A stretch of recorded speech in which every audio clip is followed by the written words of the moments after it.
This week on the Loki and Jabroni show, we talked to The Voice. That's right, Mark Slaughter. We were up all night living the wildlife with the man who fronted the Vinnie Vincent Invasion and Slaughter, and has a new solo CD, Reflections in a Rearview Mirror. Are you ready for some Mark Slaughter? Take time for the Loki and Jabroni show.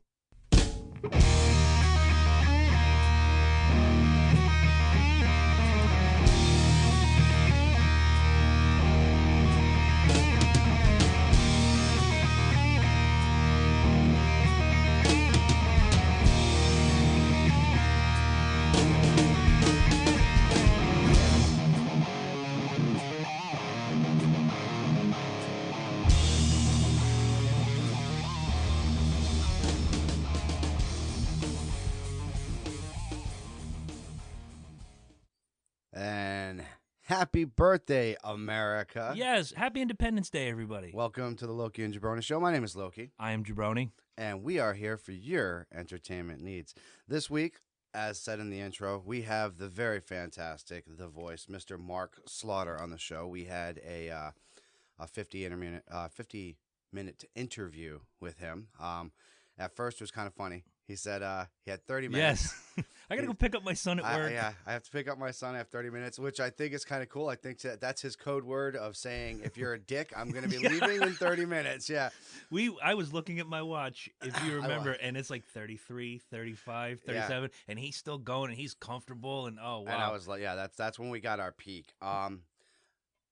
Real quick, we lost him actually 3 times during that conversation, and all 3 times he called us back within, God, like 5-10 seconds, man. It was awesome. You know, he was right on top of it. So that being said, I actually left one of the calls in there. I unedited when he called us back, just because it was really funny. That was when he was taking the dog out. Okay, yeah. You know what I'm saying? It was a really cool interaction.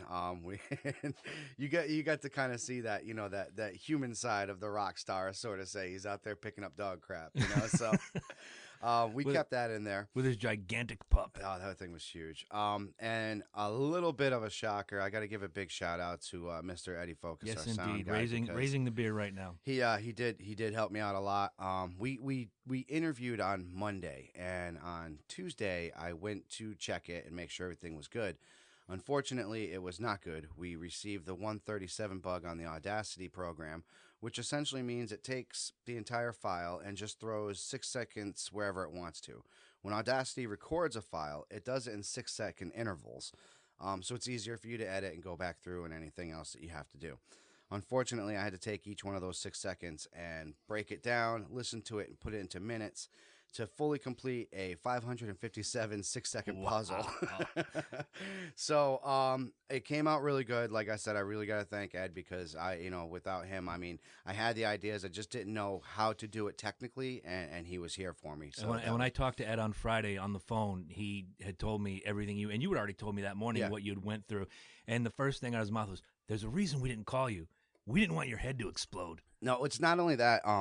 It's like I said before. This is like my aspect of it, and I know that if I can't handle it, you know what I'm saying, there's no need for somebody to needlessly worry, especially when there's nothing that you can really do. Right. There's nothing I could have added to that mix.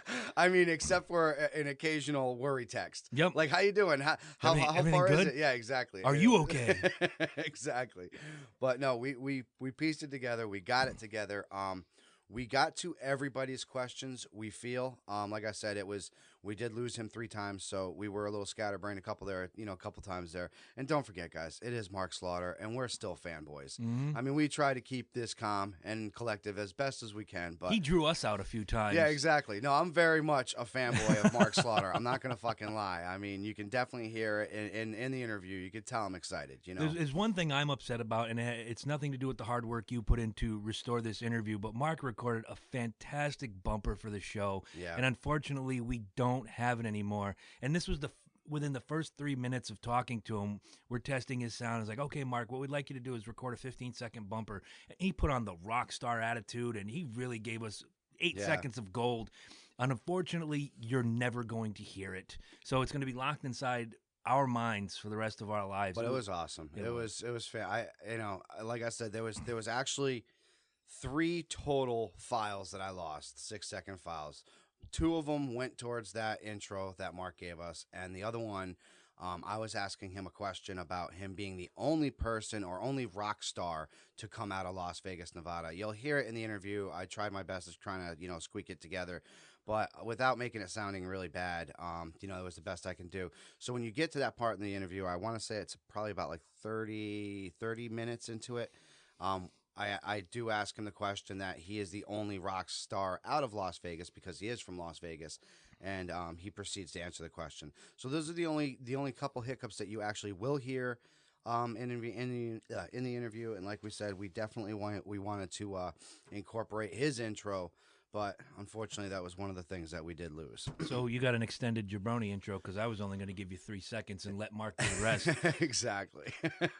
And I say unfortunately because the intro he did was so awesome. No, it was. He first of all, a very down to earth person. Yeah. Like I said, from the moment when he said, "Oh, he got 30 minutes," I knew this was a us no. Out, bro. You're feeling us out. Exactly. I knew this was a no bullshit guy. You know what I'm saying? I knew he was willing to give the right people the time.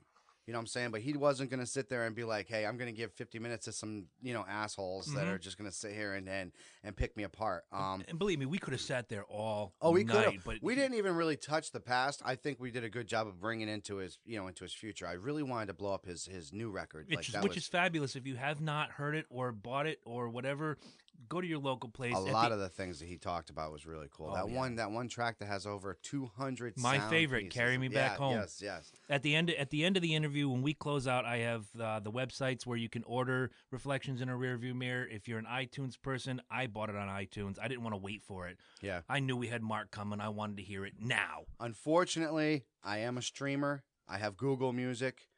He is also on Google Music. I listened to his entire album on Google. So is he getting paid for that? Mark, I hope to God you are, because I will feel like crap because it's a great freaking album. And no, but I mean, some people because I'm a DJ. So to have that music on the fly without having to pay for it sometimes is very nice. I mean, I do pay for it. You pay for the service, and right? They pay I pay the artist. $10 a month, right? So they have to give the artist a percentage or whatever it is. But it was really nice just being able to go on there, go Mark Slaughter, boom, Reflections in a Rear View, and we were there. You know what I'm saying? Oh, it was amazing. Listen, in the few minutes we have before we get into the interview, I know last week, or was it the week before, we started a little feature on what's bothering us, and I'll tell you what's bothering me today.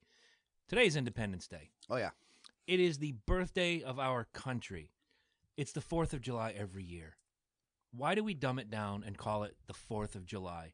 When I see you in December, will I walk up to you and shake your hand and give you a hug as my friend and say, hey, happy 25th of December? Right. Why it's Independence Day. Why are we dumbing it down? It's Because been for years. It's been for I think years. I think we have to blame Hollywood for that with that whole ID4. You know what I'm saying? It's like I don't know. I think you know what? In a time, I think Americans love acronyms. I do. Oh, without question. I mean, look at SUV, IDK, GPS. Yeah, OMG. Oh man, I think the one I use, and it's the only one I really use, is LOL.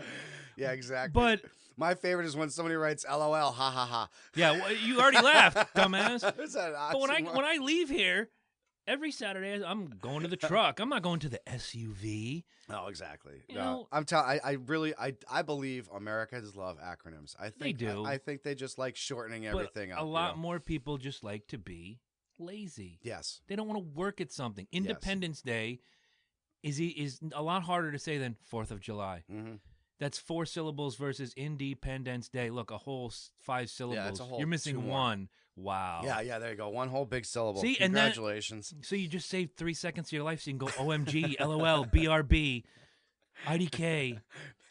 Besties. Oh, God. Wifey, selfie, dumbassery. So, I think I think this is gonna be pretty much self-explanatory. Thing that's pissing me off, very simply, the General Lee. Why you gotta pick on the fucking Dukes of Hazzard? Seriously? Have you seen the meme that's gone around this morning? Oh yeah. On one side is George Jefferson, says honky 21 times an episode, shows the Dukes of Hazzard on the other side. Just 2 good old boys, never meaning no harm. Flag gone, pulled off TV. Yeah. The rules have to. I've said this to you privately. I've said to everybody who's listened to this show. I said it to everybody in my life. The rules have to be uniform across the board. And if you don't keep the rules uniform across the board, you're creating your own problem.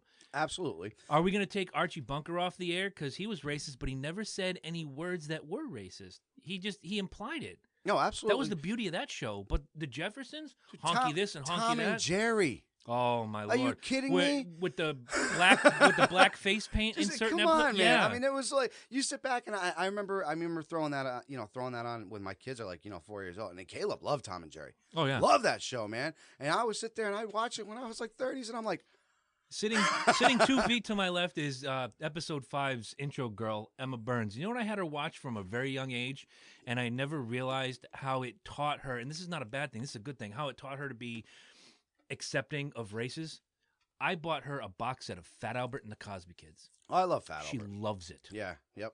And that was as much as Bill Cosby is a d-bag nowadays. I mean, allegedly, allegedly, but come on, he did it. I mean, unfortunately, we live in a country, and I believe in this wholeheartedly. You're innocent until proven guilty. No, I agree. However, it's pretty. It's pretty bad at this point. When there's 35 people coming out and saying Bill Cosby drugged me, raped me, and then tickled my butthole. It's pretty bad at this point. However, you can't take away what he's done. I mean, it's just like you said, the Cosby Show and everything else. Mm-hmm. Fat Albert. I mean, he's even he's a comedic genius. God, what was that? Picture Time, right? Picture Pages. Yeah, Picture Pages. What was that show though? He had his own show, right? Yes. And then he had the Picture Pages. Give me a Picture second. Pages, Keep on your point. I'm going to find Picture Pages, motherfucker. And then real quick on that, while you're looking that up, Maria from Sesame Street, after 44 years. I shared that yesterday. Retires. It made me sad. 44 years, dude. Know. I was thinking, man, like when I was like 6, I was like, damn, she must have been just starting the show, and she had to been, what, teens? Like 17, 18 type deal? I'm guessing she was 18. I mean, she had to be 18 to sign a contract, unless it was like a kid's. I have to look back on that, man. But 44 years to do a kid's show is absolutely. Picture Pages started on a local Pittsburgh. It is just on a local Pittsburgh station in 1974 with the Picture Pages puzzle booklets given away at a local supermarket chain. It debuted as a national segment on the Captain Kangaroo Show in 1978. I am upset that I used to love. No, you're right. I used to love the fucking Captain Kangaroo show. The segments were taken over by Bill Cosby in 1979. Yep, that makes sense. Here's something I didn't know, because by this date I was already in my teens and could give a fuck about Captain Kangaroo. Yeah. When Captain Kangaroo was taken off the air in 1984, the segment was adopted as part of Nickelodeon's Pinwheel program until that show was canceled in 1989. The segment was also used in different programs on Nickelodeon throughout the 90s. That's cool. At least he kept on spreading his goodness. For whatever he's done, allegedly, he's still a comedic genius. He's been out there helping many charities. He helps children all the time, but he allegedly is this roofie freak. Right. All right, well, real quick, because we are going to, just to go back on the whole General Lee, myself, I am by no means a professional editor. No means am I a professional editor. Are you telling me you can't just go back and just orange out, digitize it, all those flags? Yeah. Why do you got to be an asshole and take the damn show off? Why is it I can watch a movie? Is this TV Land's way of being about things? They're being safe without having all the facts. And I have a great quote here that I shared with a friend of mine over breakfast, and I want to read it to you as soon as I can find it. It's not far back. Here it is. Sometimes people don't want to hear the truth because they don't want their illusions destroyed. It's truth. It is. True. And that goes for everything. Everything, but in this situation, even that interview, it was funny because we both read it at separate times.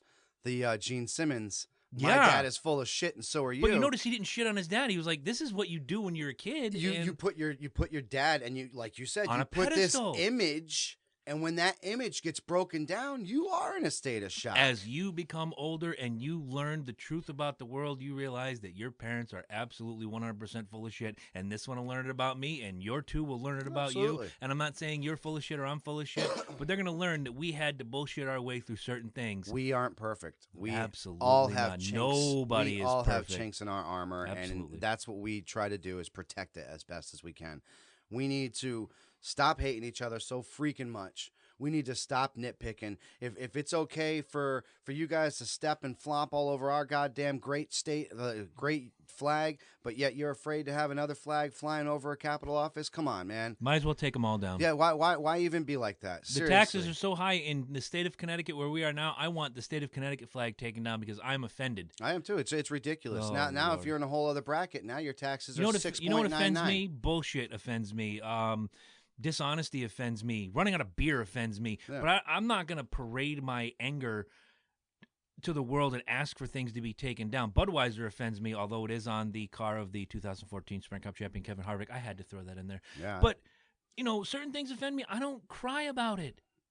Just let it go. Exactly. We're human beings. If Mike likes ranch dressing, I don't have to like it. I absolutely think it's disgusting. I don't like ranch dressing Okay, myself, good. But... If Mike likes grape jelly and I like strawberry jelly, I'm not going to ask grape jelly to be taken off the freaking shelves. Let's be human adults. Come on. Yeah. What's good? What was the old expression our moms used to use? What's good for the goose is good for the gander. Is good for the gander. And one man's trash is another man's treasure. What you like, I don't have to like. Yeah, but I like you. That's what makes us individuals, and that's what makes this great American country so beautiful. Is the diversity? It's the diversity that we fucking have here. Lee Greenwood should be singing right now. I'm proud to be an American. But we are going to start off on this interview, guys. We hope you really like it.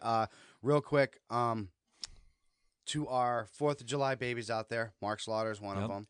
Heather Gilbert is another one. And I have one other on my list. Give me 3 seconds. I can't believe how many people have birthdays today. I know. I was so all you little Independence babies out there, your mom's all getting busy and like March and shit.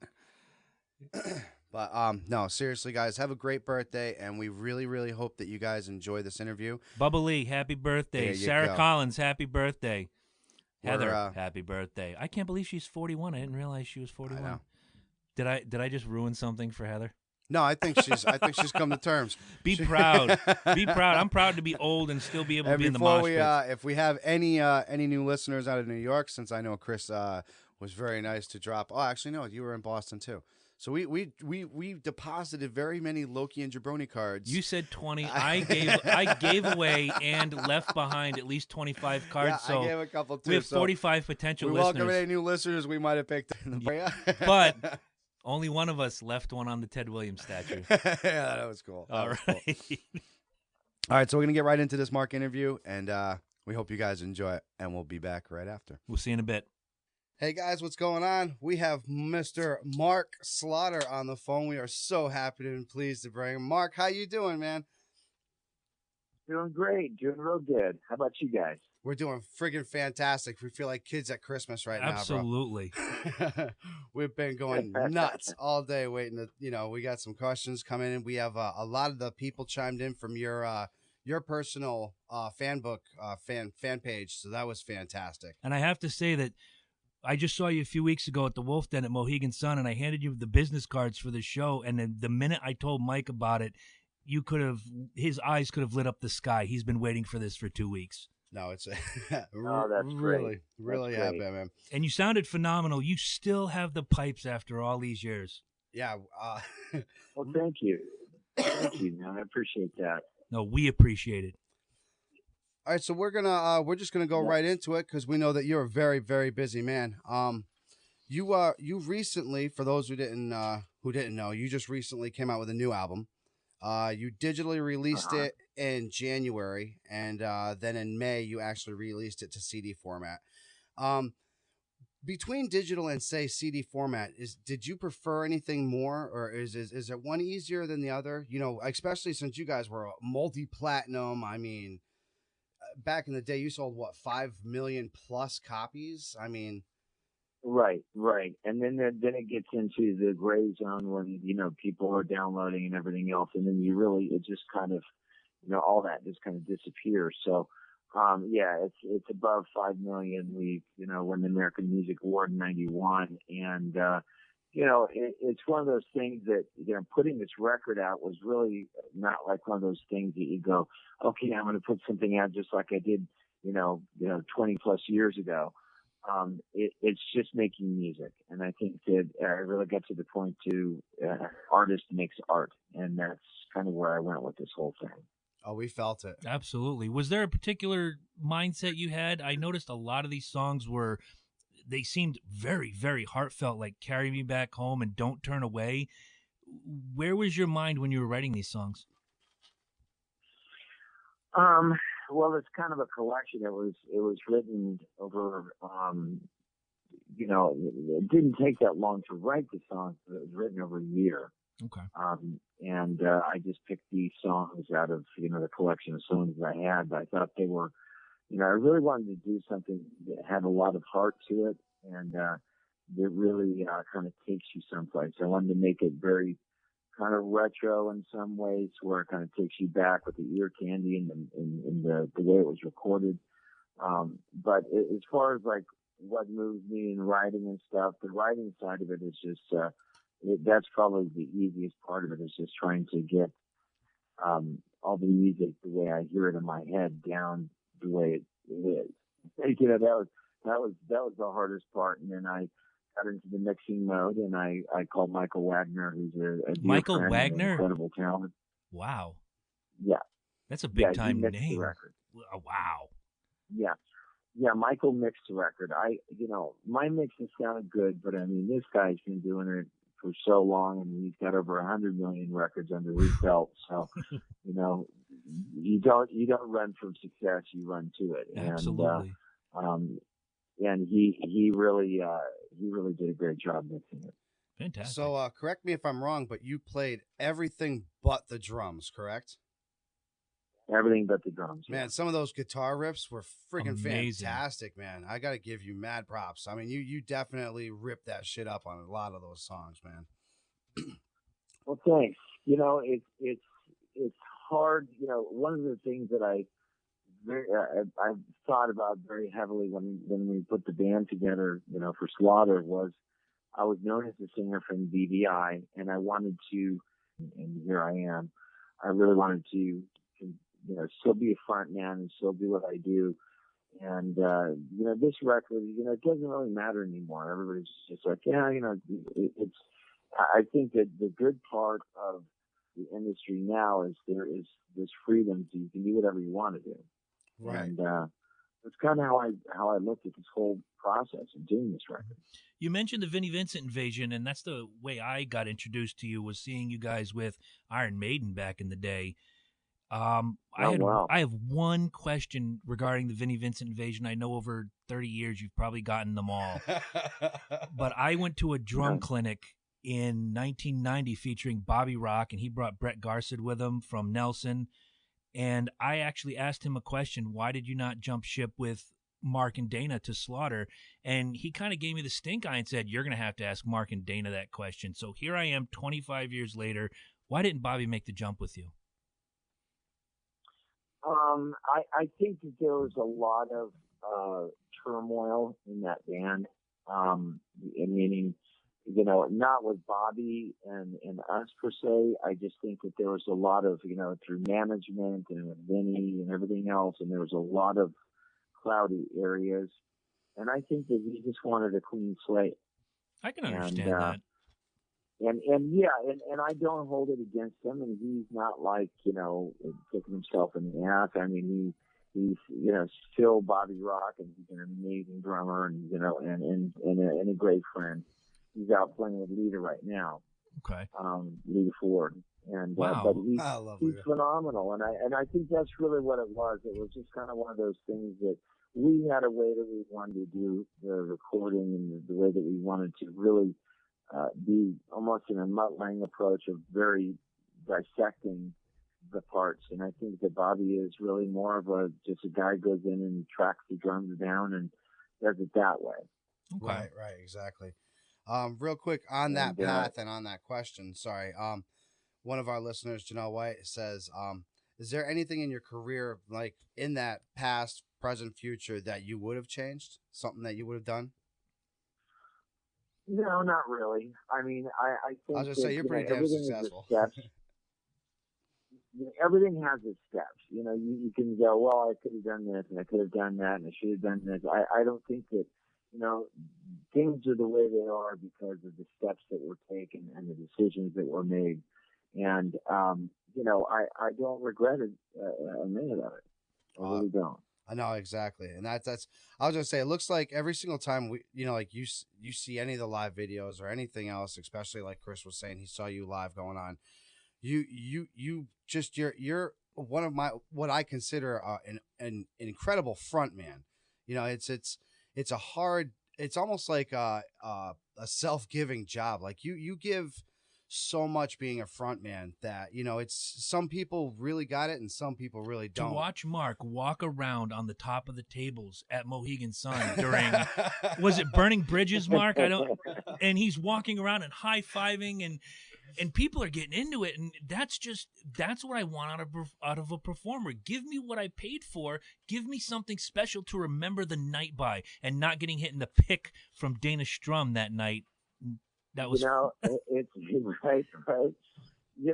It's funny. I think that when I was going to concerts as a young lad in that side of it, and I went to go see one of my favorite bands, which is Boston. Nice. And I was so excited. Choice. And Sammy Hagar was opening the show. Wow. And I saw Sammy Hagar, and in those days he was playing guitar more and he was singing. So he's kind of doing both roles.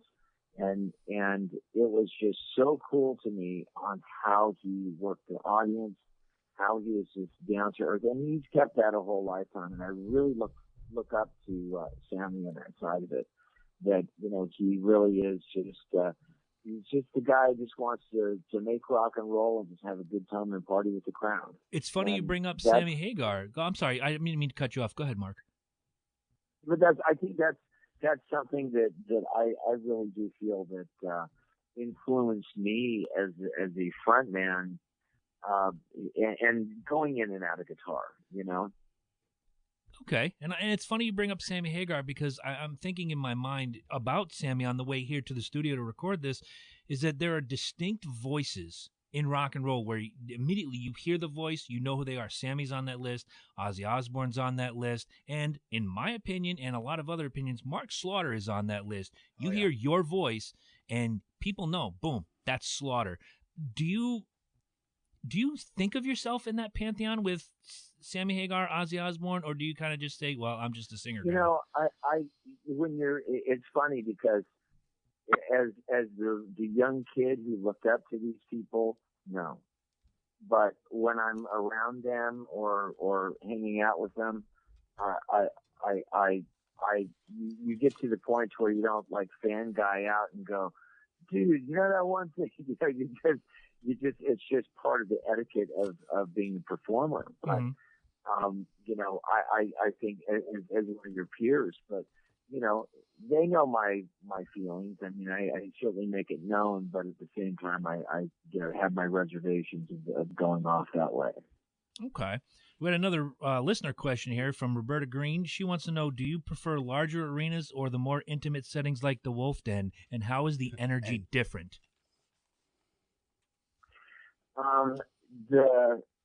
In a large arena, for instance, you can't talk. You have to slow I'm just saying as a front man, you have to slow your words down. Because if I said, hey, everybody, glad you're here, man, this is going to be awesome, all they hear is, all the echo.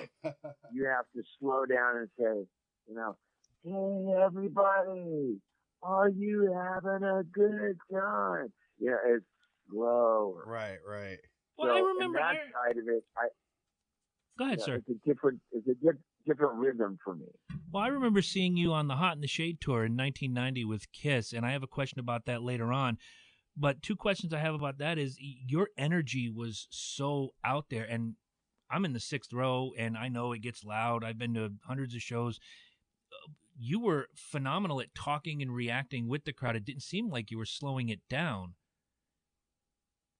I think that, well, there's enough of a pace to where you know you're not going to get jumbled up, but I think there's still, there's still an energy, and it might seem that way, but there's a conscious thing that I do on a larger show where it's a little bit different rhythm.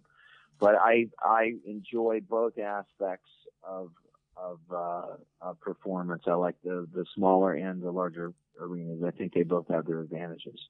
Okay. And a side note on that 1990 tour, I don't know if you've ever been asked this before. Whose phone number was on Blas's drums during that tour? That phone number was to our fan club. And, everybody at that time was doing these things called 900 numbers. I remember that. They were doing 900 numbers because then they get paid. Well, we thought, why don't we just do like a voicemail box, and we'll just let people call us and they can say whatever they want. That's tremendous. And we'd write it down. But then, as our career started going, it was like every 5 minutes we would do it, or the fan club would do it. It's like you're constantly writing down all the information of what people are saying, or, hey, back then, people didn't have the internet, so they'd say, "Here's my address, PO box." So you'd have to rewind and write it down. But that's how it was then. Wow, I've always wondered that. I waited 25 years to find that out. And I gotta say that is one of the things that a lot of fans do say, and I gotta admit that I've always admired about you is your connection to the fans and what you have actually done with fans and your fan club and everything else. I mean, you give to the St. Jude's Children's Hospital. I mean, you sang in the Northern Lights Orchestra in 2010. It's Ken Mary, who is the drummer for Alice Cooper, so I'm doing all those Northern Lights things. So you can have 29 years of knowing somebody and still make music, Exactly. And it's just like you said, though, it's being that artist and giving, and that's what I've noticed a lot about yourself and people like you is giving back to the fans. And there's nothing better like that. Like you said, hitting the rewind 4 or 5 times so you get the address right. How do you spell Poughkeepsie? Yeah. Like it sounds. Yeah, exactly. We didn't write it down because you didn't speak properly anyway. That's the problem with America. Enunciation is a lost art. I have another listener question from Angela Fuller. She wants to know if you could pick any band or singer to cover one of your songs, which song would it be and why? Man, that's a really tough question. As far as any singer, the way I sing is very different. I don't know who would sing hallelujah to that the way man. I sing. Of the singers that I know could do it, in his sleep, I know Rob Halford could sing the shit out of it. Wow. So that's definitely one person that I think would be awesome. And again, these are good people. Rob's a great guy. Mm-hmm. Now, when I read that question, and I'm not Mark Slaughter, but I had a name come to my head, was Miles Kennedy. He's a great singer. Yeah, absolutely. He's a really good singer. He could sing it as well. He's fantastic. All day long. Yeah, absolutely. One thing I wanted to ask you, and I don't think I've ever read this or heard this anywhere, was what was going through your head when you found out about the death of Tim Kelly? It was in the evening. And Dana he called me up, and my son Elijah was just a baby, and I was up with him. And Dana called me up. He goes, "Mark," he goes, "I'm pretty sure this is legit, but I just got a phone call from the Arizona Highway Patrol that said that Tim has passed." And just from the way he talked and stuff, it's not a joke. Wow. And I said, wow. And I said, what's the story? And he goes, well, the the highway patrol guy told me this and this, and he told me the details of it. And we all just kind of, Bloss was over there with Dana. I was in Tennessee. And we just talked about it and how we were going to get it out to the press and let people know. And, it's funny because the internet was just starting, and I was actually IMing, Jerry Miller from Metal Edge at the time. Okay. And, so it was one of those things that it was just, devastating. Because, this is the guy that we rubbed elbows with on our bus and was, in my regard, one of the better guitar players of that time. I mean, even Zach Wilde, like was telling him he's probably one of my favorites. Wow. Said, that's high praise. Don't mess with little Timmy. He goes, don't mess with little Timmy. He was a badass. I said, I'm not saying that, dude.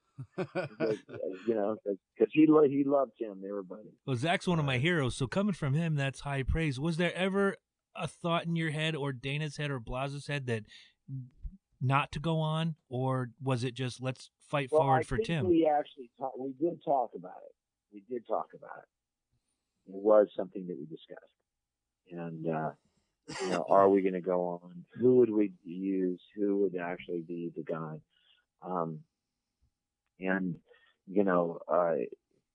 We heard from a lot of, guitar players that, pretty much before Tim was even in the ground that, hey, I'd like to do this. And it was just, too soon. And we went with Jeff, and Jeff was our sound man. He was, and Tim really looked up to him as a guitar player as well. So after the funeral and that was all done, I came back to Nashville, and then Jeff flew out here, and him and I went over the guitar parts. And he's still in the band today, correct? Yeah. And we went over the parts, and I called up Strum and I said, look, I think that there's two things. I said, he's very different in his approach than Tim is, but he knows us. And the first part of it is socially that he fit right in because he had been with us. Yeah, that's a big part. And that was kind of, it just kind of fell into place. And, it was hard, but, it was really hard in the beginning. His brother went off and sold all his gear before, any of us could ever, even see it. And, in fact, I'm talking to a gentleman right now that ended up with his grape jelly guitar. Wow. And, I think it's finally, as I say, it's finally going to come home because I'm going to. Nice. That's fantastic. Nice. He's going to work with me on it, and I'm going to pull it out on like some of the bigger shows. Maybe if we do like Sweden Rock Fest or some of the big festivals, I'll probably bring his guitar with me. That's amazing. That's bringing Tim with us, That's fantastic. Beautiful, because he was a big part of that sound. You can't. Nobody can deny that, and I'm sure you wouldn't disagree. No, he really was. He had a great feel. He had this inherent feel that was just really, I come from a different school of guitar playing than Tim. I was very, I have feel, but Tim he wasn't a guy that was schooled. He wasn't like I grew up with jazz musicians out in Vegas who taught me how to play. So I had a more of a traditional old school way of playing. And he was like Schenker and Lukather and all the cool guys. And that wasn't really how I played, So I looked up to him as a guitar player. I thought he was phenomenal. He was amazing. God rest his soul. Opposite of guitar is your pipes, man. What's your secret? How do you keep it going, man? Come on. You know what? I don't smoke. I'm not a big partier. I'll have a little tequila here and there, but I'm not. I've never had a hangover, and I've never thrown up from drinking, so I've never done things in excess. And the other part of it is I'm always very conscious of what's going on with my voice. If it starts getting tired, I will say, guys, I'm calling it, and I'll just shut up. So it's a matter of knowing that the tools that you have are important, and if you ruin the tools, you're not going to be able to do the job. Exactly. Right. And then as I've gotten older, I think that I've also realized how to hydrate and keep the chords, in a better care. Yeah. And so I think I'm singing better right now than I was, I was gonna say, man, you listen to that album, and I swear, I'm scream, like, Mike, on Away I Go. Are you, yeah, no, really? exactly. Yeah. I'm feeling it. I really am. I listened to that song when that album opens, and I Am the Gypsy Boy from Mars, and I'm like, oh, this takes me right back to Stick It To You. This is amazing. No, yeah, exactly. There's a lot of nostalgia in your new CD, and I like that. Well, thanks.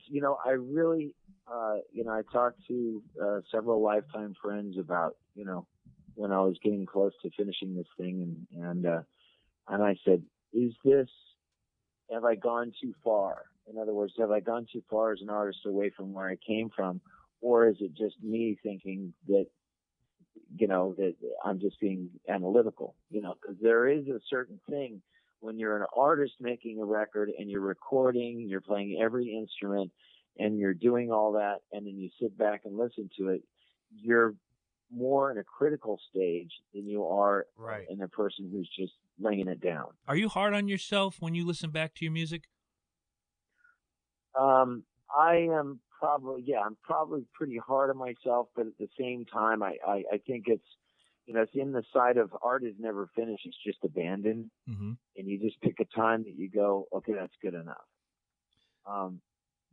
Some of the vocals, I actually went over to Michael's because I was moving in the midst of recording this record, and the end of it when we were mixing, and I went over to Michael's, and when I did the vocals on the real thing, that was 25 minutes. Wow. Well, that kind of leads into another listener question that we have. Well, go ahead. I'm sorry. I said to Michael, I think I need to work on this more. And he goes, why? And I said, because, I just want to make sure it's right. And he goes, don't worry, man. It's cool. And I said, we've only done this for 25 minutes. He goes, it's there. Now, to me, it was because it was sung, just sung down. I sang it down 3 times, and that was it. Mm-hmm. Well, one of our listeners, Erica Seeley, wanted to know, from Reflections in a Rearview Mirror, which song was the most complex to produce, write, and or sing and play? The most complex to write was probably Deep in Her Heart. And there is, in the background of the music, I mean, it's not too far forward because of the way that Michael mixed it, but there's a full orchestra, full, horns, tuba, viola, cello, da-da-da. You stack it up with glockenspiel and everything else. Yeah. There's over 200 tracks in that song. Wow. That is insane. So which is, breaking records of anything I ever did. In my career. So it's like, as far as like the amount of tracks, but it is, each thing has a reason why it's there.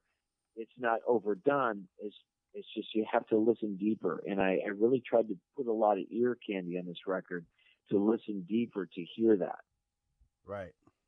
Real quick. And I've been dying to ask you this question. Who's the female voice on Don't Turn Away?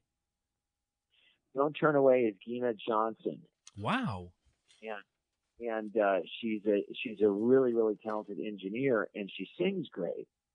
And she said, I'd love to just be able to sing and do this. And I go, well, maybe we should, throw out the mic and we'll split the song up and you can sing on it. And she's like, I would love that. And I said, okay, well, let's give it a shot. So you put her in the room, and I, sing her a couple melodies and things, and I would probably sing it this way, and she'd say I'd sing it this way, and just how you produce. And pretty much about an hour and a half, 2 hours later, she had the vocal down on it. Wow, fantastic! And that's how it all came to be. It wasn't really like, oh my gosh, this is how we're going to do it, or this is how the song's written. It was just, I think it was a natural flow of making this record. Right. Hey, rumor has it you're a Red Bull drinker. I'm a Red Bull drinker. You what are you on your first can of the evening, second can at this point? You said you No, I actually had a can this morning for breakfast. That's your breakfast of No, champions. seriously, it's one of those things that it's funny. I gotta watch for Father's Day. It has like your heart, where your heart's at, and my good pulse Lord. is like really low. And then when I drink Red Bull, it puts me right where I should be. So like I'm like 61. 61 is like where my heart rate is. It's my pulse. You're just, so if you're I just drink Mr. the Red Cool. Bull, then it puts me up in the high 70s, 80. Whatever gets you through the day, my friend. That's awesome. That's it, man. Hey, it is what it is. What do you think of today's pop music? Like back in the obviously you guys, when you guys were playing big in Slaughter, and you guys were what Chris obviously says the glam rock, hair metal. I hate that term. By the way, he hates the hair metal term. Which term do you feel better suits? Like which one do you think is garbage? And I still have my hair, and it's still down to my lower back. Yes, so that's what we just said. If we challenge the hair bands to say, if you still had hair, then you should be considered a hair band. Yeah, exactly. So I mean, look, everybody's going to have a label of how they're trying to describe something over, the Nippers 20s or whatever it is. Absolutely. But there's always something, the big band era or whatever. There's always something that they say to describe it. And, the 80s, and we were the very last of the hair metal, if they say. We were the very last wave of it. But what I think that we really, were about and still are about is, man, life can be really positive if you look at it that way. And yes. We all had a really good time through all that. And you could tell. When people see the band live, I think that they go, you know what? These guys aren't bummed and depressed and shot. They fucking love what they do. Absolutely. And that's half the reason I think that we enjoyed that music so much, is that life isn't terrible. Life is good. And Slaughter and Kiss and bands like Van Halen, you guys made the party even better. Well, Van Halen to me was, I think, the ambassadors to open up all that stuff into the Los Angeles area, where, that's where it started. They brought the good rock and roll, and obviously, every one of those guys were amazing, and, a lot of people are like, well, I don't like Dave or da-da-da. I mean, there's always people who have like an opinion of what they think. Dave was he was the ultimate front man. He's a showman from beginning to end. Yeah, absolutely. Absolutely. And Alex Van Halen is probably the most underrated drummers of all. And Michael Anthony is, he's awesome. I don't care what, Eddie or anybody else says. And that's how it is. Wow. And of course, Eddie Van Halen, man, he's freaking legendary. He's a great guitar player. Yeah. And if you don't mind me saying so, I have this big problem with the divide between the Roth era and the Hager era. To me, you have Mike, Alex, and Eddie. They provide the backbone. Doesn't matter who's singing the songs. It's still great music. Well, I mean, I think, again, I was a fan of Sammy Hager, and I think that when he went and did that with them, I still love Van Halen. And Dave is a front man, and Sammy is a singer. And Agreed. There's a certain thing. Nobody can out bullshit Dave, period. That's Nobody cool. can out bullshit. He's going to have some type of analytical thing of way of looking at it that's going to make you giggle, or you're just going to go, man, that guy's out of control. He's the king of self-promotion. Yes. Yeah, and that's Dave. And that's what people, he was just a matter of fact of, if you thought, whatever you thought of the guy, he's David Lee Roth, man. Amazing. That's a great answer. Sammy Hager, and Sammy Hager with Van Halen, I think that they matured. I think that their music did mature, and I think they went there. And I've heard the live record of where Van Halen's at right now, and is it, by the way? From what I heard, it's not really it's not doing it for me. And I will say Wolfgang, I will say Wolfgang's a great bass player. Wolf is a great bass player. He's a really good bass player, but there's a certain thing. It's kind of like, you want to see the cast of characters that you know and love to be together and do what they do. Yes. Whether they can't stand each other or whatever it is, that's what I want. As a fan, that's what I dig. I want to throw this out there to you because someone asked me when Van Halen reunited and now they're doing these world tours, asked me why I wouldn't go to the show. And my thing is, if you're going to reunite Van Halen, you need Mike. And somebody asked me, well, it's just a bass player. I don't want to go to Disney World and see Chuck E. Cheese filling in for Mickey Mouse. I want to see the real thing. Right. And, again, that is no negativity towards Wolfgang. No, absolutely because, not. Right. I saw Wolfgang play on the Grammys or whatever that was, the show, the Academy Awards, whatever Hollywood bullshit show it was. Yeah. Yeah. But he played great, and I thought he did a phenomenal job, and I think that we're going to hear some more great music from the guy. No doubt about it. He's got a musical dad, he's got a musical uncle, and his family through generations have all been musical people. Without question. And he can do it. So, real quick, I read a couple things that I thought was really cool, and I just want to check the realism on it. Validity is important to us. Yeah. Obviously, you're Las Vegas, Nevada. Come out of Las Vegas, Nevada? Well, if you look at Imagine Dragons and the Killers, no. What? Are they rock or are they pop, Mark? Yeah, I was going to say, I think almost Imagine Well, that's the thing. Where's the defining moment where music is right now? Okay, minus those guys in my eyes, then yes, you are absolutely the only rock talent to come out of Las Vegas, Nevada, which actually blew my mind. And this one right here, which is, I think this is a statement off here, because like I said earlier, you do voiceovers, which I think is kick-ass. You've done Batman Beyond. You've done, so Freakazoid, a couple things for like Fox Sports, which I thought was pretty kick-ass. But on it says that Slaughter is the only band of its genre that wrote, produced, and still plays live concerts worldwide. Well, that I'd say it's that wrote, produced, and still perform.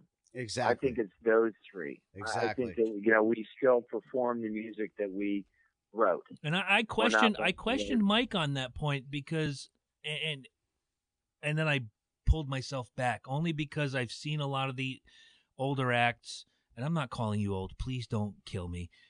No worries. I was gonna say, man, he's not too far behind. I'm not far behind you, my friend. I've seen a lot of the 80s acts. That's where I'm going to go. And they're out performing and touring, but there's like one original member. I saw Quiet Riot not long ago, and it's just Frankie with a band in front of him. I know Kevin's since passed, and Carlos has gone on to do his thing, and Rudy's gone on to do his thing. But you guys it's you and Dana, and that's a 30-year relationship. You guys are still out there kicking ass. It is. It's a long time. I mean, most people don't even know each other that long, let alone be in business together that long. Dana and I say that all the time, because it's like, he was working with Vince while he was doing the Motley tour, a few years back, and he still works with Vince, obviously, but he was really trying to, just focusing on business and helping that situation out. And it was funny. We weren't even really playing, and we were still talking to each other on a daily basis. Wow. Because it's a friendship, man. It's not just about, hey man, we're going to play this gig and get the money. It's something that we can both talk about, and people we've known and live life. Well, you answered my next question. I was going to ask you, is it a friendship or is it a business relationship? But you kind of already hit it. Yeah, you can definitely tell it's a friendship. Well, I think that there's a business and a friendship. And if the business goes away, the friendship will still be there. Wow, excellent. I mean, that's incredible. That is just how, when Vinny asked me at one point, he sat down with his manager at the time and said, "I'm firing Dana. Where's your loyalty lie?" are you gonna go with me, or are you gonna be, go with Dana and be in the gutter? And I said, I'd rather be in the gutter with Dana's drum than out here with you. Oh, I said, I'll finish it. I had that question written down, Mark. I had read that on Blabbermouth, and I don't believe a whole lot of stuff I read on the internet. I wanted to question the validity of that statement, and you just nailed it. Yeah, no, it's absolutely true. Real quick, and again, I'm sorry. Go ahead. I'm sorry. Go ahead. I'm sorry.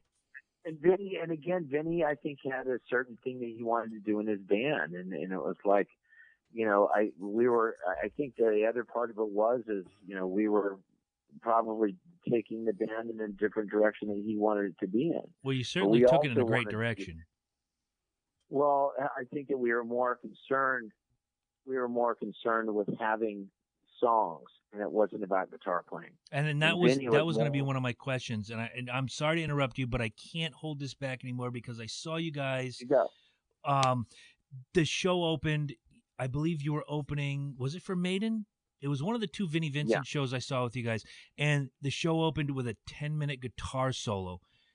And right. me and I was excited to see the Vinnie Vincent Invasion. You're a great singer. Dana's a great bass player. The whole band was amazing.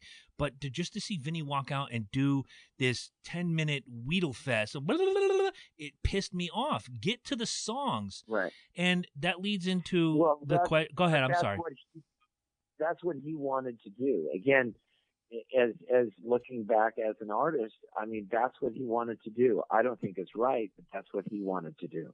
Okay, and that leads into the question I had. You toured with Kiss. So, what happened with him and Kiss, is he was doing that in Kiss, and they were just like, that's enough already. I agree. I understand that. I saw the Lick It Up tour. I understand. So that was part of it with them. They're just like, dude, just, enough guitar soloing. Let's get back and play the hits and the songs that people know and love. And that was, I think, not saying that he's not a good songwriter. I mean, Vinnie writes great songs, and everybody, they quoted me saying that Vinnie saved Kiss. Well, he was a part of the time that kept Kiss in the game. I don't say that it's like they wouldn't have found a way. They're smart guys. They know what they're doing, and they're talented guys. But Vinnie was a part of that. So in essence, yes, he did. Okay. Now, my question was going to be about the 90 Hot in the Shade tour, and you brought up, did Vinnie save Kiss? That's going to be a sidebar because I think Eric Carr saved Kiss, but that's a different story for a different time. You toured with Kiss with Winger on the Hot in the Shade tour. I saw you guys 3 times, including the final night at Madison Square Garden. Was there a rule, or was there any, I don't know how you'd say it, a gentleman's agreement. Was there? Thank you, Mike. Was there a gentleman's agreement that there'd be no talk of Vinnie Vincent on the tour, or was it an open forum? There was. The first day, Gene walked up to me and said, "Listen, there's not going to be any talk of Vinnie Vincent. We all have our stories." You got the voice. You got the voice. That was awesome.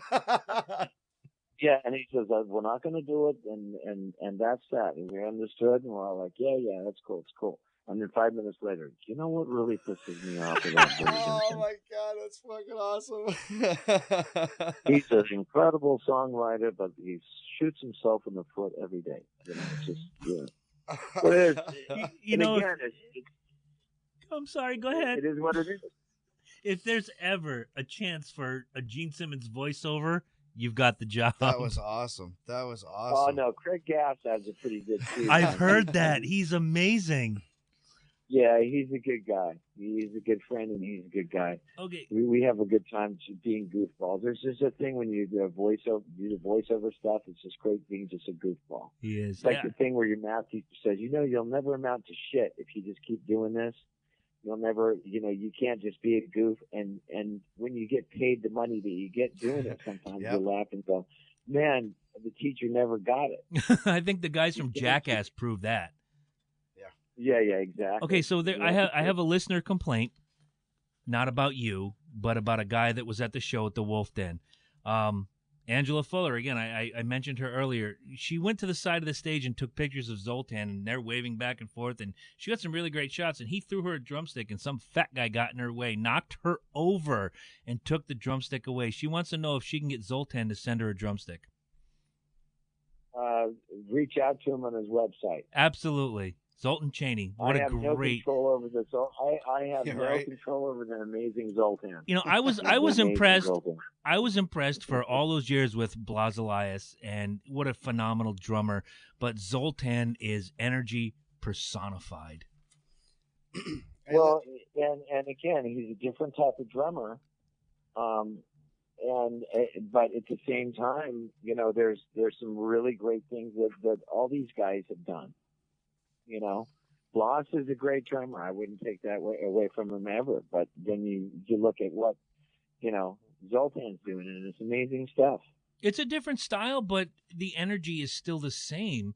But when I've seen Blas a few times with you in Slaughter, and seeing Zoltan for the first time on stage with you, it was just, he owned the stage that night with jumping all around and flipping things and jumping off the rock, and he was phenomenal. Yeah, he does some crazy stuff. There's no doubt about it. No doubt about it. So is he hiding a bottle of tequila back there? What's that? I said, is he hiding a bottle of tequila back there behind them drums? And not Zoltan. He's more about doing some muscle milk or some other type of I can see that. Stuff. Is he dipping into Mark Slaughter's secret Red Bull stash? Yeah, I'm telling you, man, it's what it is. Red Bull muscle milk. Beautiful. All right, listen, we know that you're a very busy man. So just so we wrap this up, we know your birthday's coming right around the corner, so we want to wish you happy birthday. We're going to be dropping this on your birthday. That's awesome. And it was unplanned. Believe me, it was unplanned. We have two questions for you before you take off. And then I have one. Okay, that we so both technically talked about. it's three. Number one, what would you do for a Klondike bar? What would I do for what? For a Klondike bar. Klondike bar? What would I do for a Klondike bar? What would I do for a Klondike bar? I'd probably pay the $3.50 at a gas station. Phenomenal. That's fantastic. And this one, I'm going to tell you what right now, every woman listener that we have for us secretly put this question aside. So I'm going to ask it just because I'm embarrassed the crap out of them. How are you so hot, my friend? All the women want to know. I look at myself as the regular guy next door. I don't even look at things that way. I don't even see myself that way. Believe me, the women listeners have sent in their questions. It's like, does Mark know he's my boyfriend? He just doesn't even know it yet. Oh yeah, it was good times. It was good times. Man. Okay, so my question, my question to end this off, and it's from every CD or every cassette going back, because we are advanced in age. You're listed as not the lead singer. You're listed as the voice, which I think is phenomenal. Was that a record company gimmick, or was that you or the band putting that out there to be the voice? It actually comes from, and I got to give an engineer credit who said it a long time ago, Mikey Davis. And Mikey Davis worked with me on he was the guy who's the engineer who recorded me on the Vinnie Vincent Invasion. And he said, you know, you have a certain thing, man. You shouldn't just list yourself as vocals. You should just say the voice. Because that's awesome, man. Nobody does that. And you can do that. That's awesome. So it just kind of stuck when he did that. And when we discussed it. And that kind of just fell in. It wasn't something that I thought of or anything else. It was Mikey's idea. Well, he hit the nail on the head because, like I said earlier, there's Ozzy, there's Hagar, there's Mark Slaughter. You're in that pantheon of voices. You are the voice. Absolutely. You are the voice, my friend. We definitely. Well, I appreciate that. I've had a wonderful career doing this, and I still love what I do. And we just did some 4 shows. Not too long ago. It was like 1 show and 2 shows in Denver, and fly first thing in the morning at 3. We left, flew to Omaha, drove 2.5 hours, showered, and went right on stage playing with Whitesnake and Night Ranger. And it's like, you know, when you walk out of that and you drive back to Omaha, we're all thinking, you know, it's it's kicking our ass, but this is what we love to do. You know? Exactly. That's rock and roll, my friend. Exactly. It's fun, man. It's fun stuff. It's And as fun long stuff, as you're having fun, keep doing it. We appreciate it. as long as the audience is still there and still wants to have a good time, man, I'll still be the ambassador of the party anytime I can do it. Oh, they're there for you, bro. Trust me, they are there. Yeah. So I appreciate it. I appreciate it very much, and appreciate your questions. And thanks for coming to the show, Mohegan. It's a great venue, and we've had a good chance of playing there over the last 11 years, and I'm gonna be back there soon. You've been there with Slaughter. You've been there with Scrap Metal, which is a great little side project. Nice little We side love project. it. Mark, you have an open door policy here with us. I'd love to reach out to you again. We want to do like a fantasy draft thing. Draft your favorite band, put any pieces together. I'd love to hear what you have to say about putting your dream band together. And if you're willing and able, we'd love to have you. Well, it sounds great. Well, I'm definitely around, and we'll definitely chat soon. Again, thanks for your enthusiasm, and hey, thank we'll you be in very touch much, for man. sure. Hey, good luck on your new freaking album, man. We love it, and we're gonna spread this like a high Thanks. school I rumor. appreciate you guys picking. Do you have a favorite track on it? Actually, I do. Mike and I are gonna differ on this one. Yeah. Mine is Miscellaneous, my friend. I love that. That is I love that. That track, the way you spelled Miscellaneous, what I'm going through. I'm telling you, I'm feeling that song. I feel that song. As far as I'm concerned, Carry Me Back Home is the track that I connected with the most. That's my favorite. Interesting. And they're so different. Exactly. Michael called me. I'd hand him the tracks and fly out and go do Slaughter shows, and he called me up and he goes, Mark, I can't find the guitar track on Carry Me Back Home. And I said, there's really not one. And he goes, well, why is that? And I go, because the trombones are in the same frequency as where the guitars would be. See, I didn't pick up trombones, and that's just me being uneducated. I thought it was maybe a synthesizer or something. No, it's trombones. Fantastic. And I said, and he said, you know what? He goes, this is why I like working with you, you think.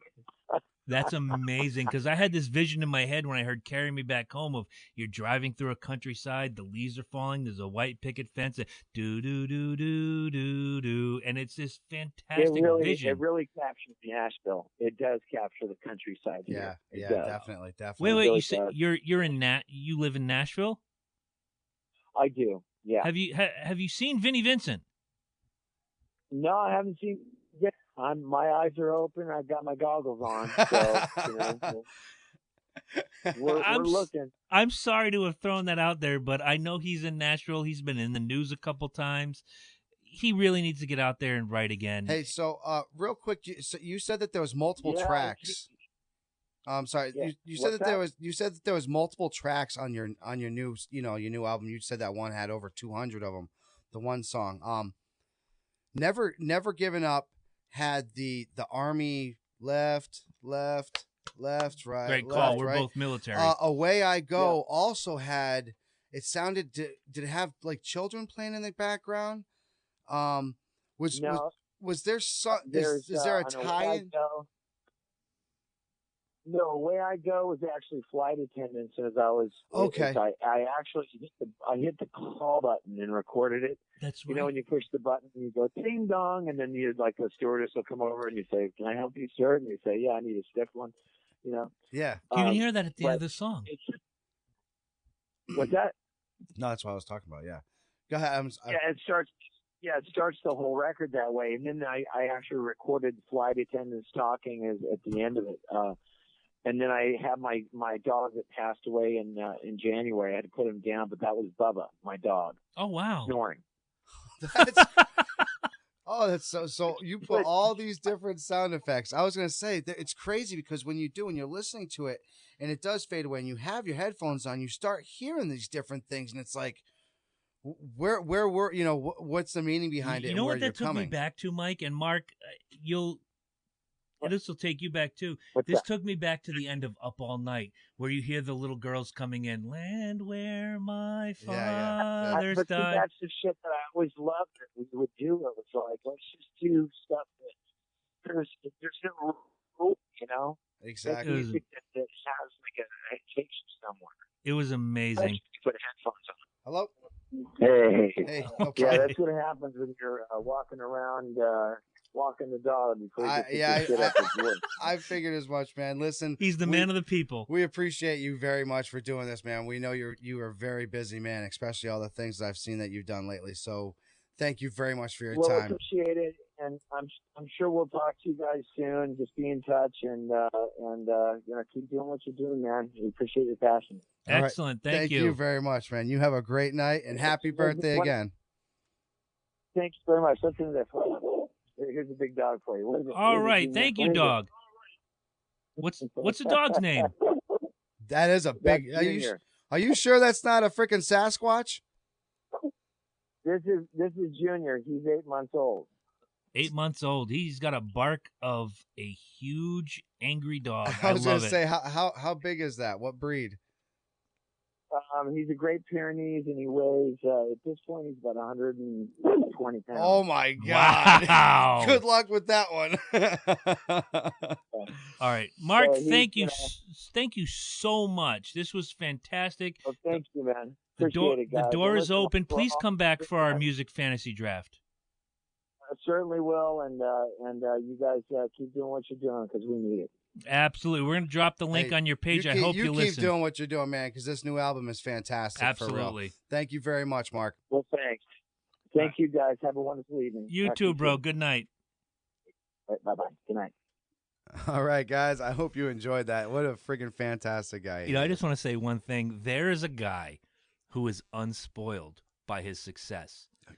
I felt that, too. Absolutely, man. Absolutely. He just came across as if you just met him. Mm-hmm. He's sitting down here with us. He's about to crack a beer. He did say he doesn't drink all that much, but he's one of those guys that you could just picture him sitting down with us, cracking a beer, kicking his feet back, and talking about whatever is on everybody's mind. No, and he was. And he's that just was the best real. thing about it. I put that up on my Facebook earlier in the week. What a real human being. That's the best way to put it. Oh, my gosh. And he's genuine. And Mark, if you're listening, and Slaughter fans, we are putting this on the Slaughter and Mark Slaughter pages so you guys can hear it. Get the word out. We told Mark the door is open. We want to have a fantasy music draft your all-time amazing I just band. love to have an interview part 2 with him because I felt like there was so many other ways that Absolutely. we could go. There was a lot more we had notes, kids. Oh, pages of notes that we didn't touch on. As we're interviewing, we're writing crossing things shit down, off and writing things down. Oh, we touched this, but I want to ask about this. Yeah. And I do say, you had said it to me at the end of the interview once all the buttons were off. You said there was a lot of Kiss talk in there. But I found out Mark grew up a huge Kiss fan. Yeah. And I found that out reading. Van Halen, too. Yeah. Which he actually mentioned that a lot. And he actually...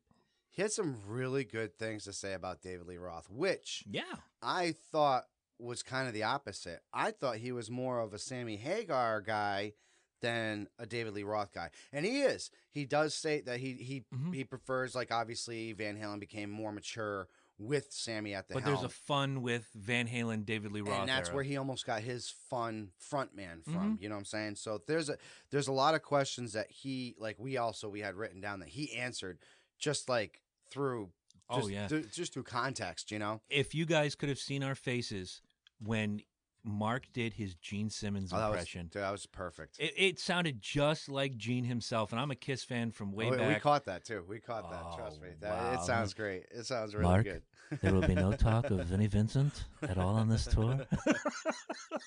We will not have any discussion about Vinnie Vincent. I can't do it, and I've been a fan of Gene Simmons since knee-high to a grasshopper. He was pulling that shit out too. He was like, "Yep, I'm breaking this shit out, man. I'm doing it." But Mark, if you're listening, we told you during the interview, open door policy. We'd love to have you back. You even expressed that you'd love to come back, which was that was huge. Oh, no. My heart jumped out of my chest. Oh, and he said, the passion you guys have, keep it up like that. That was for me. That meant a lot to me. So for any of you who want to find Reflections in a Rearview Mirror, which, by the way, pick it up. Kicks at ass. At least listen to it. You know what I'm saying? Pick up one song. If you could pick up any of the songs, like I mean, obviously the first one he came up, which is that Never Giving Up? Yeah, it is. Never Giving Up was the first that's single. That's the one which, by the way, He's I donating didn't the proceeds. even and I didn't even give him props for that. I gave him props for everything else. No, you did touch on it by saying you do for the St. Right, Jude and this and that. But this was incredible because he actually was giving that to the American Special Forces organization.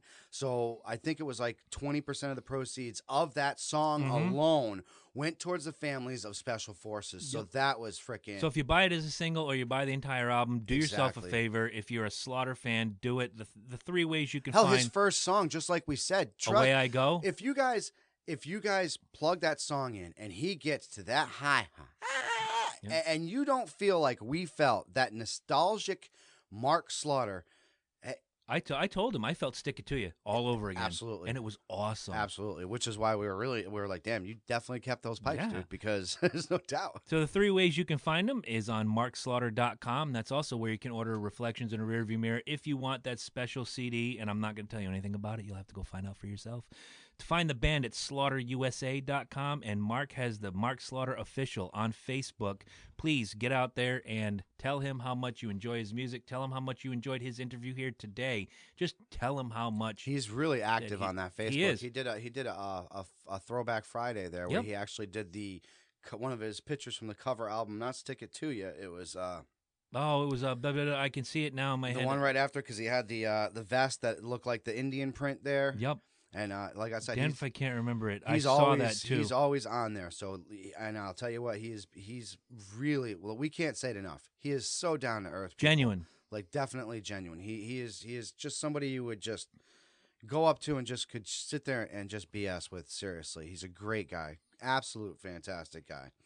I thought walking up to him at Mohegan Sun that night, handing him the cards, and I thought he was going to be like any other celebrity and just put it in his pocket and move away. And then I got in contact with Leanne. Big props to Leanne at Thunder Spirit Records. Everything was good.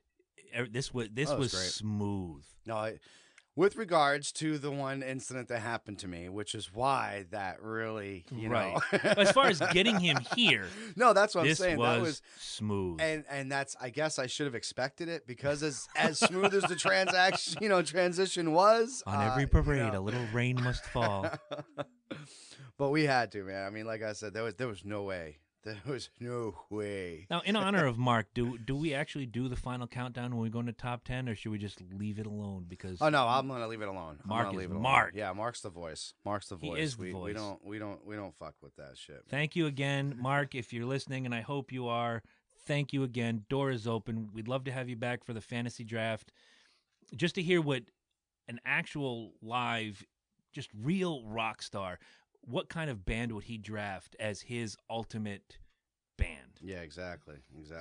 What a great guy! I can't get over it, dude. He like I said, just how not only that, now like how comfortable he made us feel. Like at first I was tension. Like I said, I was nervous. I was definitely, like I said, I'm a fanboy. You know, you were excited for days. Oh, absolutely, man. I was real excited. I mean, and just to just like I said, just to have. It was a voice from your childhood, and I think that's what got you the most. It was like, this is the guy that I used to listen to sitting on the stoop in the projects, and wow, I could see it every time I texted you. When I walked in the door, you were pumped. It wasn't until I sat in this chair right here in the Palatial Studios next to the beautiful 2014 national champion Ohio State Buckeyes flag. Which will be changing this year. Why we're gonna Jim Harbaugh? We'll see about that. Until I sat in this chair.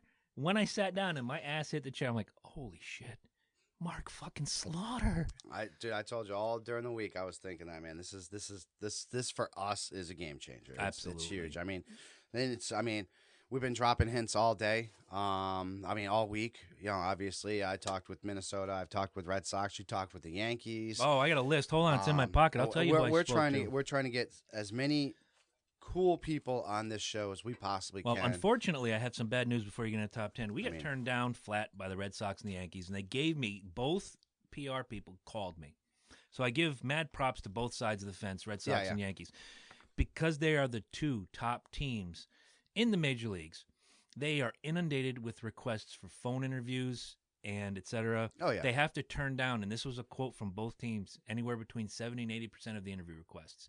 Now, that's not to say that if we contact them when the season is over, they can't help us. So there is a chance. Or like they told me in an email, directly contact the players via their Twitter account or via their Facebook page. And if you actually get in talks with them, they have nothing. Have the right to do exactly. They have nothing that they can say. And if a player does commit to us, now keep in mind also that because it's word of mouth, if the player does commit to us, we have no legal feet to stand on. Like we can't say, "Oh, you said you're going to call us on this day and you didn't." We have nothing. We have nothing. It's up to them. Yeah, exactly. So here, if you can see this, Mike, here's just one of my scrap papers. The Boston Bruins, Stuart Haas Racing, Furniture Row Racing, which is Martin Truex Jr. If you don't know, the New York Mets. I contacted Bruce Kulick, the Baseball Hall of Fame. I used my Friday wisely, and I wanted to reach out to as many people as we could. And before you get into top 10, I know we should close out with this, but I'm just going to throw it out there. I got in contact with Bellator MMA, which, if you guys don't know, it airs every Friday night on Spike TV. Time changes depending on the venue. If they're on the West Coast, it starts a little later. And I said, could you give us some fighters? And their response was, we generally don't handle interview requests. You go through the individual fighter, but we're going to Which is the way you really should do it. I like that. We're going to pass this along.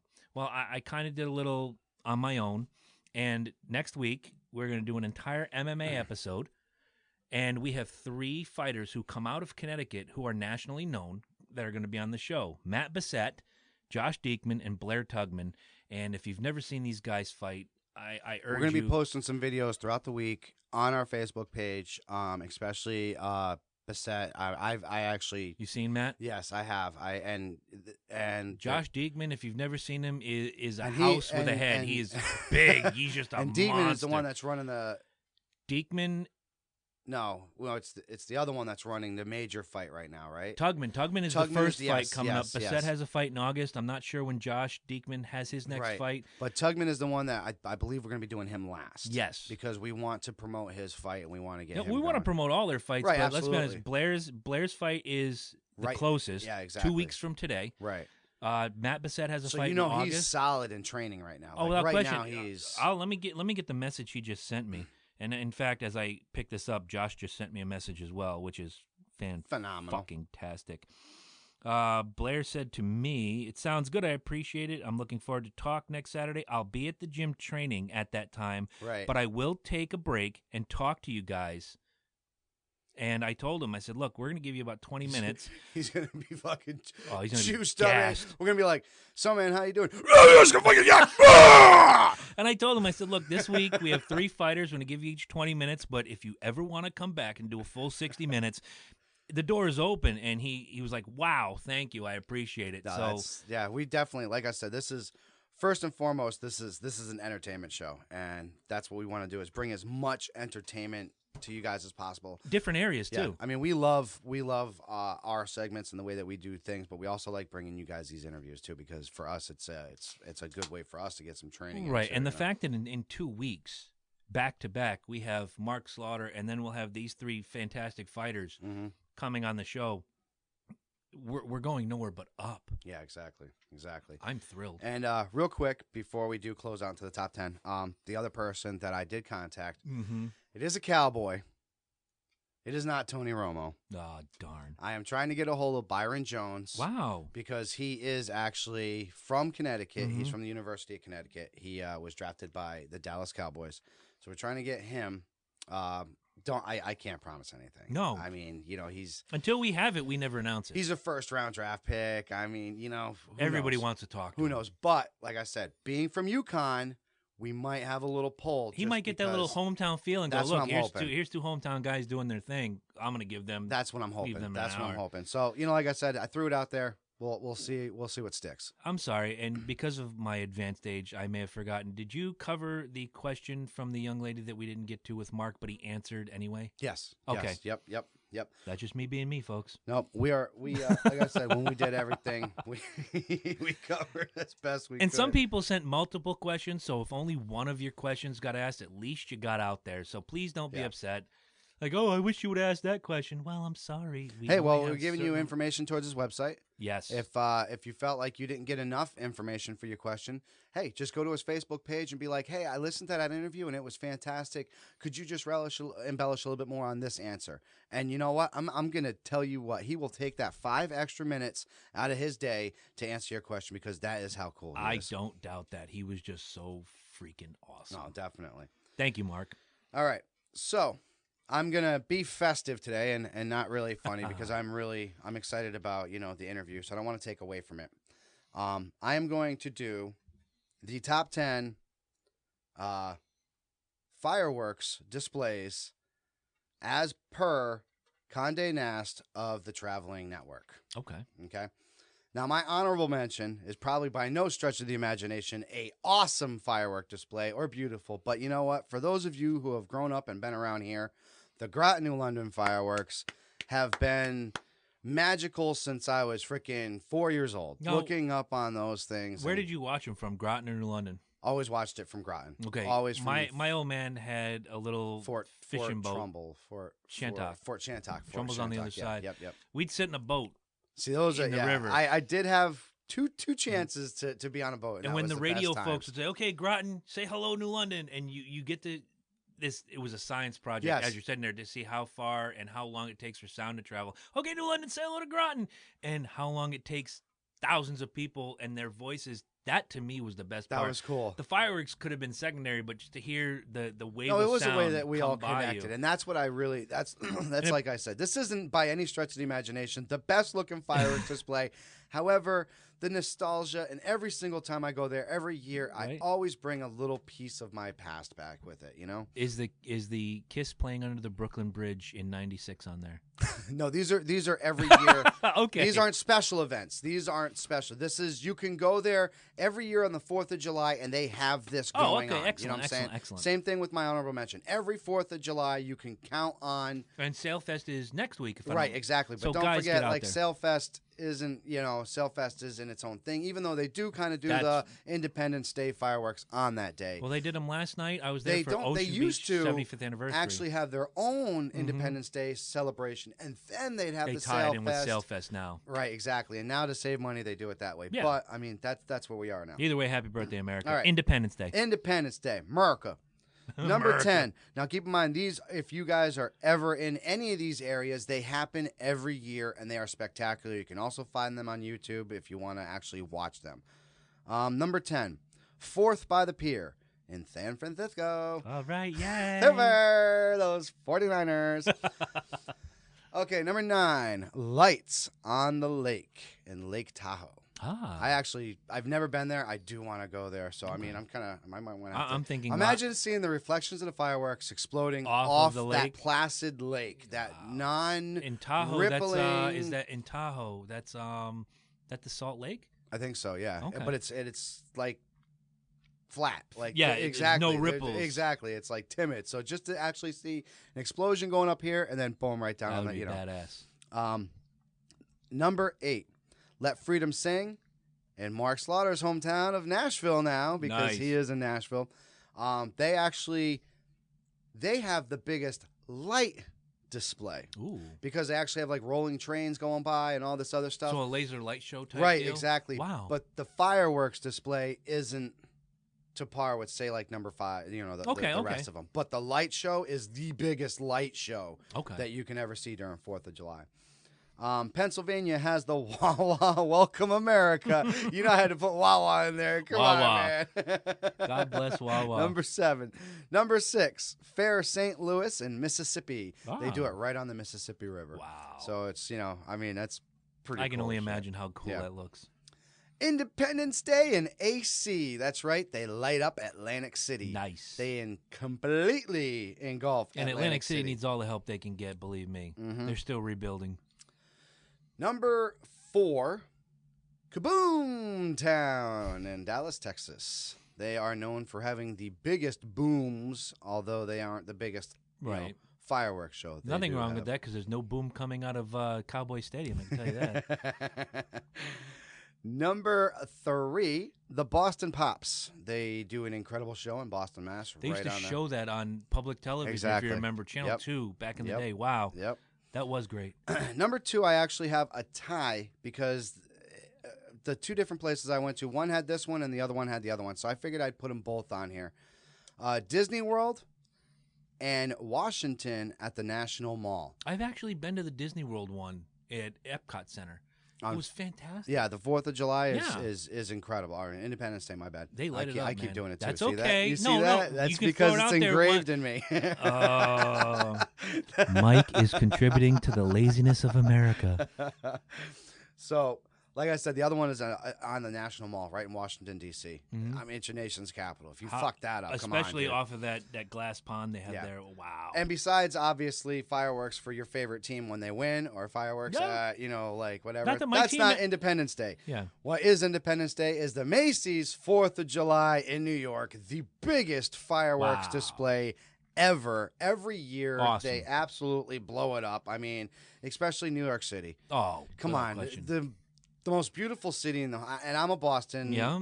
But you can't take away from New York. New York is the city of freaking dreams. It's New York. Now, New York. Being that today is Independence Day, did you know that originally New York was supposed to be the capital of our great nation?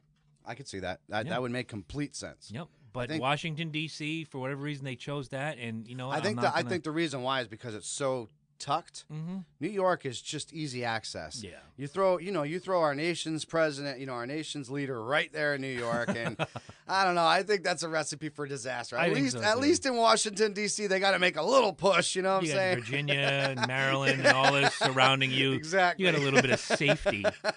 I like a little cushion there. But no, I could definitely see why they would think that, because I mean that's where all of our great freaking people came into. All our ancestors. All of our ancestors, people. Yes. All of them. Unless you're, of course, one of the Native American folks that make up about... And even then, I'm sorry, you ain't pure blood. I don't think... I could be wrong. There's too much mix now. I was going to say, I could be wrong, but I'm going to tell you what. I think at this point, we are all Americans. I think people miss that point. We are a big freaking mixing pot, man. Thank you for bringing that up, because it drives me nuts. And I know I've given you shit for the whole Portuguese thing, but at the heart, if I ask you, what are you? You're going to tell me you're American. I'm American. I'm American. If you're born here, you're raised here, by God, you'll die here, you are American. Or, as my daughter likes to say, American. America. Where do you live? She doesn't want to do it. America. And what do we eat? Bacon. Bacon and American cheese. I'm actually trying to get tickets to the Bacon Festival in late August. That would be funny. In Hartford. So if we want to possibly do a live remote. I'm toying with it. I don't know if I'm going to fully do it yet, but Wipeout's coming to Hartford too. What is? Wipeout. Oh, the show? Yeah. I can't do that. They're going to set up the whole freaking... Oh, hell no. I'm thinking about it. So, hey, if you guys want to see me do Wipeout, man. I'm going to be there with fund Mike for on. Wipeout. Yes. We took the kids $75 and you can see me we'll record the video and put it on our show. I'm going to look like a complete ass, I'll tell you what. We took the kids to Nomad's Adventure Quest about a month and a half. Place, yes. And they have this mini Wipeout thing there. And, of course, being me, I'm like, I'll try it. Hell yeah, America, I'm a man. Dude, you get 20 minutes to do it, right? I lasted 10, and I tapped out. I'm like, dude, I'm out. I realized at that point that not only am I a 42-year-old man, but I'm a 42-year-old man whose athletic skills, and I did have many, my athletic skills have gone away. That's because you don't go out and play basketball with the boys. You want to borrow my boys for a little bit and go play some I was a short white kid. Pass me the ball, and I'll drain threes all day, but I'm not getting in the paint with those boys. Hell no. No, they'll drill me. All right, guys. Well, hey, listen, we hope you guys enjoyed this interview as much as we enjoyed We're still smiling today. We are. We're living off. I wasn't smiling 3 days ago, no. Trust me. But now that everything is said and done and everything is good, I'm all grins and smiles. But guys, have a great, safe, happy holiday. Please don't fucking drink and drive. If you can find somebody to give you a ride, do it. If you can call a cab, do it. You can call Uber. If you got to sleep in the back of your freaking seat for 2 hours to get the sloppiness out of you, do it. How about you decide what time you're going home and quit drinking an hour and a half, 2 hours Some people aren't that before. good. You know, some people like to push the limits. If you are one of those people that push the limits, just do yourself a favor and lose your fucking keys, all right? Nobody needs to be dying on this freaking holiday season. Nobody needs to be losing any family members. Let's keep this fucking holiday safe, people, all right? God bless America.